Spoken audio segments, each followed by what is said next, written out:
ಆಚಿ ಮಸಾಲ. ಎಂತ ಅಡಿಗೆಯ ರುಚಿಯಾಗೋ ರಹಸ್ಯವು 20 ರೂಪಾಯಿ. 2 ದಿನದ ಹಿಂದೆ ನಮ್ಮ ಕರ್ನಾಟಕ ಸರ್ಕಾರದಲ್ಲಿ ಒಂದು ತುಂಬಾ ತುಂಬಾ ತುಂಬಾ ದಿನದಿಂದ ಕಾದಿರುವಂತಹ ಒಂದು ಕೆಲಸ ಮನವರಿಕೆ ಎಲ್ಲ ಆಯ್ತು.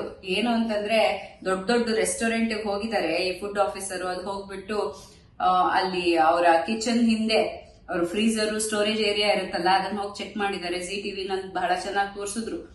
ಎಲ್ಲಾ ಕಡೆ ಬರೇ ಕೊಳೆತು ಹೋಗಿರೋ ಟೊಮ್ಯಾಟೊ, ಕೊಳೆತು ಹೋಗಿರೋ ಈರುಳ್ಳಿ, ಕೊಳೆತು ಹೋಗಿರೋ ಆಲೂಗೆಡ್ಡೆ, ಇದರಿಂದ ನಮ್ಗೆ ಆಹಾರಗಳನ್ನ ಮಾಡಿ ನಮಗ್ ಬೇಕಾಗಿರುವಂತಹ ಆಲೂಗೆಡ್ಡೆ ಪಲ್ಯ ಇರ್ಬೋದು, ಅಥವಾ ಪನ್ನೀರ್ ಬಟರ್ ಮಸಾಲ ಇರ್ಬೋದು, ಅಥವಾ ಈವನ್ ಚಿಕನ್ ಅಂತದೆಲ್ಲ ತಿನ್ನೋರ್ಗೆ ಅವ್ರಿಗೂ ಆರ್ಟಿಫಿಷಿಯಲ್ ಅಂತೆ.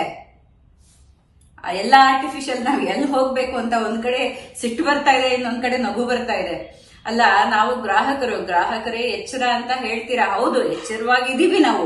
ನಾವೇನ್ ಕಣ್ಮುಚ್ಕೊಂಡು ಯಾವ ವಸ್ತುನು ತಗೊಳ್ಳೋದಿಲ್ಲ, ನಂಬಿಕೆಯಿಂದ ತಗೊಂತೀವಿ. ನಂಬಿಕೆ ವಿಶ್ವಾಸನ ಹಾಳು ಮಾಡಿದ್ದಾರೆ ಈ ದೊಡ್ಡ ದೊಡ್ಡ ರೆಸ್ಟೋರೆಂಟ್ ಮತ್ತೆ ಗವರ್ಮೆಂಟ್ ಯಾಕೆ ಅಂತ ಹೇಳ್ತೀನಿ. ಯಾಕೆ ಅಂತಂದ್ರೆ ಇವರೇ ಲೈಸೆನ್ಸ್ ಕೊಡೋದು, ಲೈಸೆನ್ಸ್ ಕೊಡ್ತಾರೆ. ಆಮೇಲೆ ಇವರ ಲೈಸೆನ್ಸ್ ನ ರಿನ್ಯೂ ಸಹ ಇವರೇ ಮಾಡೋದು. ಗವರ್ಮೆಂಟ್ ರಿನ್ಯೂ ಮಾಡಿ ಮಾಡಿ ಏನ್ ಮಾಡ್ತಿದ್ದಾರೆ, ನಮ್ಗೆ ವಿಶ್ವಾಸದ ಜಾಗದಲ್ಲಿ ವಿಷ ಉಣಿಸ್ತಾ ಇದ್ದಾರೆ. ಬೇಡ ರೀ ಗವರ್ಮೆಂಟ್, ಕರ್ನಾಟಕ ಗವರ್ಮೆಂಟ್ ಅವ್ರಿಗೆ ಹೇಳ್ತೀನಿ, ಹೀಗ್ ಮಾಡ್ಬೇಡಿ. ನಿಮ್ಮೇಲೊಂದು ವಿಶ್ವಾಸ ಇದೆ, ನಾಳೆ ನೀವು ವೋಟ್ ಕೇಳಕ್ ನಮ್ಮ ಹತ್ರನೇ ಬರ್ಬೇಕು. ಅವಾಗ ನಮಗ್ ವೋಟ್ ಮಾಡೋದಕ್ಕೆ ಜೀವ ಇದ್ರೆ ತಾನೇ ವೋಟ್ ಮಾಡೋದು ನಿಮ್ಗೆ. ಹೀಗೆಲ್ಲ ಮಾಡ್ಕೊಂಬೇಡಿ. ಆಗ್ಲೇನೆ ನಿಮ್ ಮೇಲೆ ಇದ್ದಿದ್ದೆಲ್ಲ ನಂಬಿಕೆನು ಕಳ್ಕೊಂಡಿದೀವಿ. ಏನೋ ಅಲ್ಪ ಸ್ವಲ್ಪ ಅಷ್ಟು ಉಳ್ಕೊಂಡಿದೆ, ಅದನ್ನು ಕಳ್ಕೊಂಡ್ಬಿಡ್ಬೇಡಿ. ಆಮೇಲೆ ಈ ತರ ಮಾಡಿದ್ರೆ ನಮ್ ಶಾಪ ನಿಮಗ್ ತಟ್ಟದಲ್ಲೇ ಇರೋದಿಲ್ಲ. ತಿನ್ನೋ ಅನ್ನ ಆಹಾರದಲ್ಲಿ ನೀವು ವಿಷ ಬೆರೆಸ್ತಾ ಇದ್ದೀರಾ. ಅಂದ್ರೆ ಇಂಡಸ್ಟ್ರಿಯಲ್ ಡೈ ಬಳಸ್ತಾ ಇದ್ದಾರೆ. ನಮ್ಮ ಜೀರಿಗೆ, ಮೆಂತ್ಯೆ, ಸಾಸಿವೆ, ಇದ್ರ ಮೇಲೆ ಒಂದು ಕೋಟಿಂಗು, ಇನ್ನಷ್ಟು ಕೆಂಪಕ್ ಕಾಣ್ಲಿ, ಇನ್ನಷ್ಟು ಹಳದಿಯಾಗಿ ಕಾಣ್ಲಿ ಅಂತ. ಈ ನಮ್ ಪುಡಿಗಳು ಬರುತ್ತಲ್ಲ, ಧನಿಯಾ ಪುಡಿ ಆಗಿರ್ಬೋದು ಅಥವಾ ಮೆಣಸಿನ ಪುಡಿ, ಇದೆಲ್ಲೂ ಫಿಲ್ಲರ್ಸು ಮತ್ತೆ ಕಲರ್ ಬೆರೆಸ್ತಾ ಇದ್ದಾರೆ. ಹೇಗ್ರಿ ತಿನ್ನೋದು? ಜೀವಂತವಾಗಿ ಹೇಗಿರೋದು? ಅಲ್ಲಿ ಎಲ್ಲೋ ಒಂದ್ ಕಡೆ ರೆಸ್ಟೋರೆಂಟ್ ಇರುತ್ತೆ, ಒಳ್ಳೆ ರೆಸ್ಟೋರೆಂಟ್, ದೊಡ್ಡ ರೆಸ್ಟೋರೆಂಟ್ ಅಂತ ಹೆಸರು ಮಾಡಿರುತ್ತೆ. ಇಡೀ ವರ್ಷ, ಇಡೀ ತಿಂಗಳು ದುಡಿದು ಬಿಟ್ಟು, ಕಷ್ಟಪಟ್ಟು ದುಡಿತೀವಿ ನಾವು.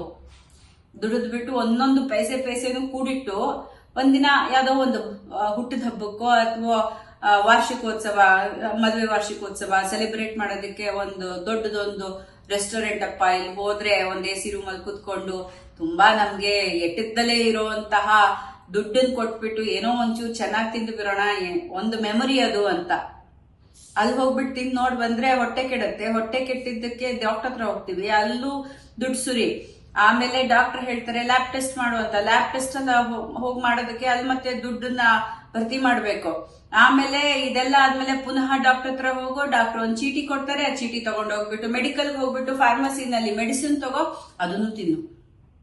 ಮತ್ತೆ ಒಂದ್ 4 ದಿನ ಆದ್ಮೇಲೆ ಪುನಃ ಡಾಕ್ಟರ್ ಹತ್ರ ಹೋಗು. ಇದೆಲ್ಲ ಆಗಿದ್ ಯಾರಿಂದ?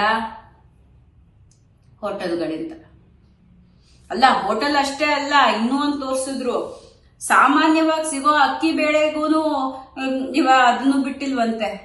ಅಲ್ಲೂ ಕಲಬೆರಕೆ, ಅಲ್ಲೂ ಡೈಸು, ಇಂಡಸ್ಟ್ರಿಯಲ್ ಡೈಸು, ಕ್ಯಾನ್ಸರ್ ಬರುತ್ತಂತೆ. ತಜ್ಞರು ಹೇಳ್ತಾ ಇದ್ದಾರೆ, ಡಾಕ್ಟರ್ ಹೇಳ್ತಾ ಇದ್ದಾರೆ. ಅಂಥ ಒಂದು ಆಹಾರನ ನಾವು ತಿನ್ನೋದಿಕ್ಕೆ ನಮಗೆ ಫೋರ್ಸ್ ಮಾಡ್ತಾ ಇದ್ದೀರಾ. ಕರ್ನಾಟಕ ಸರ್ಕಾರದ ನಮ್ಮ ಆರೋಗ್ಯ ಮಿನಿಸ್ಟರ್ ಯಾರು ಬರ್ತಾರೋ ಅವ್ರಿಗೆ ಕೇಳಬೇಕು, ನೀವು ಬಂದ್ಮೇಲೆ ಏನ್ ಚೇಂಜ್ ಮಾಡ್ತೀರಾ? ಇವಾಗ ಗ್ರಾಹಕರು ಎಚ್ಚೆತ್ಕೊಳ್ಳೋದಲ್ಲ, ನೀವ್ ಎಚ್ಚೆತ್ಕೊಬೇಕು. ತುಂಬಾ ಕಣ್ಬಿಟ್ಟು ನೋಡಿ ಏನ್ ನಡೀತಾ ಇದೆ ಅಂತ. ಬೀದಿ ಬದಿ ವ್ಯಾಪಾರಿಗರು ದೋಸೆ ಮಾಡ್ತಾರೆ, ಪಾನಿಪುರಿ ಬೇಲ್ಪುರಿ ಮಾಡ್ತಾರೆ, ಜಿಲೇಬಿನೂ ಮಾಡ್ತಾರೆ, ಗಿಣ್ಣನೂ ಕೊಡ್ತಾರೆ, ಆಮೇಲೆ ಬೋಂಡ, ಬಜ್ಜಿ, ವಡೆ ಎಲ್ಲ ಕೊಡ್ತಾರ್ರಿ. ಬಿಸಿದು ನಮ್ ಮುಂದೆನೆ ಈರುಳ್ಳಿ, ಟೊಮ್ಯಾಟೊ ಮತ್ತೆ ಸೌತೆಕಾಯಿ, ಮೂಲಂಗಿ ಎಲ್ಲಾನು ನಮ್ ಮುಂದೆನೆ ಹಚ್ತಾರೆ. ಮುದ್ದೆ ಮಾಡ್ಕೊಡ್ತಾರ್ರಿ, ನಮ್ ಮುಂದೆನೆ ಮುದ್ದೆ ಕಟ್ತಾರೆ. ಅನ್ನ ಸಾಂಬಾರ್ ಕೊಡ್ತಾರೆ, ನಮ್ ಮುಂದೆನೆ ಎಲ್ಲ ಇರುತ್ತೆ. ಅಲ್ಲಿ ಗುಣಮಟ್ಟ ಒಂದ್ಸಲಿ ನೋಡ್ಕೊಂಡ್ ಬನ್ನಿ. ದೊಡ್ಡ ದೊಡ್ಡ ರೆಸ್ಟೋರೆಂಟ್ ಓನರ್ಸ್, ಹೋಟೆಲ್ ಓನರ್ಸ್ ಹೇಳ್ತೀನಿ, ಒಮ್ಮೆ ನೋಡ್ರಿ ಅವರಲ್ಲಿರೋ ಆ ಒಂದು ಮೌಲ್ಯಗಳನ್ನ ನೋಡ್ರಿ. ನೈತಿಕತೆ ಹೇಗಿದೆ. ನಮ್ಮ ಗ್ರಾಹಕರು ಒಂದ್ಸಲಿ ಬಂದ್ರೆ ಪದೇ ಪದೇ ಬರ್ಬೇಕು. ನಾವು ಬೆಸ್ಟ್ ಕ್ವಾಲಿಟಿ ಕೊಟ್ರೆ ಅವ್ರು ಇನ್ನೊಮ್ಮೆ ಬರ್ತಾರೆ. ಈ ಮನಸ್ಥಿತಿ ಇದೆ. ನಿಮ್ ಮನಸ್ಥಿತಿ ಏನ್ ಹಿಂಗ್ ಕೆಟ್ಟೋಗಿದೆ? ದುಡ್ಡಿದೆ ಅಂತಂದ್ರೆ ದುಡ್ಡಿಂದ ಜೀವನ ತೆಗಿಯೋಕ್ಕೆ ನೀವು ಹಿಂದೆ ಸರಿಯಲ್ಲ ಅನ್ಸುತ್ತೆ. ಇವಾಗ ನಾವೆಲ್ಲ ಎಚ್ಚೆತ್ಕೊಳ್ಳೋದು, ನಮ್ಮ ಜೇಬಲ್ಲಿ 3 ಹೊತ್ತುನು ಲ್ಯಾಬ್ರೇಟರಿ ಹಾಕೊಂಡು ಎಲ್ಲ ಕಡೆ ಹೋಗಿದ್ ಕಡೆ ಒಂದೊಂದು ಜೀರಿಗೆನು, ಒಂದೊಂದು ಅಕ್ಕಿ ಕಾಳನ್ನು, ಒಂದೊಂದು ಪನ್ನೀರನ್ನು, ಒಂದೊಂದು ಗೋಬಿನು, ಫಿಶು ಮತ್ತೆ ಮೀಟು ಇದನ್ನೆಲ್ಲ ಟೆಸ್ಟ್ ಮಾಡಕ್ಕಲ್ಲ ನಾವಿರೋದು. ಇದು ಗವರ್ಮೆಂಟ್ ಮಾಡಬೇಕು. ಕರ್ನಾಟಕ ಸರ್ಕಾರದ ಆರೋಗ್ಯ ಇಲಾಖೆಯಲ್ಲಿರುವಂತಹ ಆಫೀಸರ್ಸ್ ಮಾಡಬೇಕು. ನೀವು ಚೆಕ್ ಮಾಡಿಬಿಟ್ಟು ಮಾರ್ಕೆಟ್ಗೆ ಬಿಡಬೇಕು. ಮಾರ್ಕೆಟ್ ಇಂದ ನಾವು ತಗೊಳ್ಳೋದು.